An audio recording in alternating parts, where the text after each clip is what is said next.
തിരുവചനത്തിൽ വളരെ വലിയ അനുഗ്രഹത്തിനുടമയായ ഒരാളാണ് രൂത്ത് എന്ന് പറയുന്ന പെൺകുട്ടി. രൂത്ത് എങ്ങനെയാണ് അനുഗ്രഹിക്കപ്പെട്ടതെന്നറിയാമോ? രൂത്തിന്റെ പുസ്തകം 1-ാം അധ്യായം 14-ാമത്തെ വാക്യത്തിനകത്ത് ഇങ്ങനെയാണ് എഴുതിയിരിക്കുന്നത്: ഓർപ്പ ചുംബിച്ചു വിരിഞ്ഞപ്പോൾ രൂത്ത് അമ്മായിയമ്മയോട് പറ്റി നിന്നു. ആ പറ്റി നിന്നു എന്ന് പറയുവാൻ ഉപയോഗിച്ചിരിക്കുന്ന എബ്രായ പദമെന്ന് പറയുന്നത് ദബാഖ് എന്നാണ്. ഈ പദം ആദ്യമായി നാം കാണുന്നത് ഉൽപ്പത്തി പുസ്തകം 2-ാം അധ്യായം 24-ാമത്തെ വാക്യത്തിലാണ്.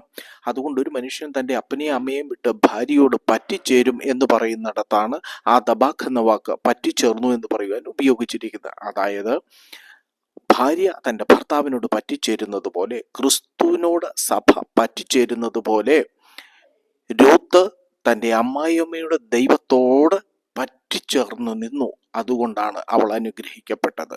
അതുകൊണ്ട് നാമും ഈ ദൈവത്തോട് പറ്റിച്ചേർന്ന് നിന്നാൽ, നാം പറ്റിച്ചേർന്ന് നിന്നാൽ നാമും നിശ്ചയമായും പ്രതീക്ഷിക്കുന്നതിനപ്പുറം ബിയോണ്ട് മെഷർ അനുഗ്രഹിക്കപ്പെടും. അതാണ് ദബാഖ്.